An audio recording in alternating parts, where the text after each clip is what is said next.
Former President Barack Obama, former First Lady Michelle Obama, and Senate Majority Leader Chuck Schumer are scheduled to speak later on. For more on what is happening in Chicago, let's bring in the United States Secretary of Commerce, Gina Raimondo, who also spoke at the convention last night. Madam Secretary, thanks so much for joining us. Hi, good morning. First, I want to say I'm here as a former governor, not in my official capacity as secretary, so feel free to call me Gina. Okay, former governor of the great state of Rhode Island, where I went to college and still love every single day. Good to see you. So let me nice to see you. Let me ask you, before we talk about Vice President Harris, let's talk about President Biden and the state of the economy as it is today.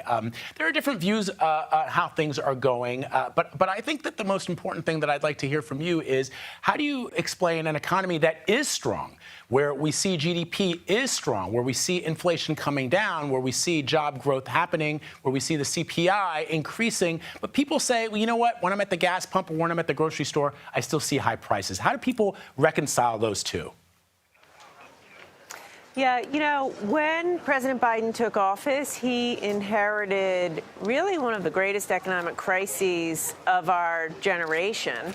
I know that because I was the governor and we had sky-high unemployment during the pandemic. And today we have the strongest economy in the world. So the president and vice president deserve a huge amount of credit. Costs are coming down, exactly as you said. You know, everyday Americans are still feeling the pinch at the pump or in the grocery store. But that's exactly why Vice President Harris, as president, will focus on costs. I mean, at the center of her economic agenda is continuing to bring down costs, the cost of childcare, cost of groceries, cost of housing, so the everyday American can have a chance that they deserve. And let me ask you about the next couple of months for the president, President Biden. What would you like to see him attempt to accomplish during the final months of his presidency? I know that he's been very vocal about, and we perhaps are close to seeing a brokered peace deal, a ceasefire between Hamas and Israel.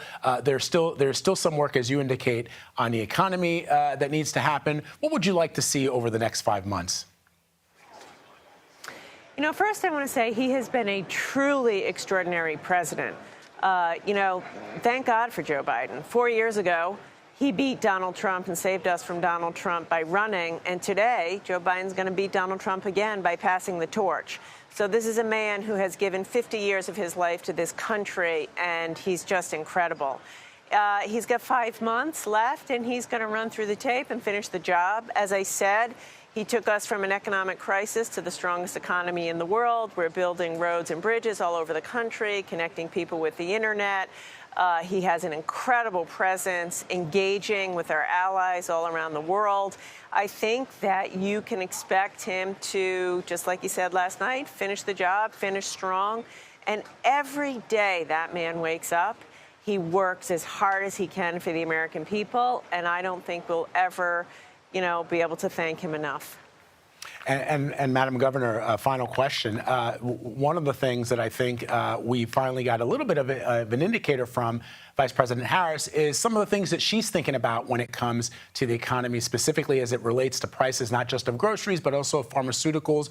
What do you think of some of the policy decisions that the Vice President is thinking about implementing should she win this election? You know, as a former businesswoman myself, business owner, former governor, I think she's spot on. You know, I think that Trump's policies are, let's cut taxes on the rich and hope everyone else is fine. Except that's a failed theory. It's never worked. It leaves too many people behind.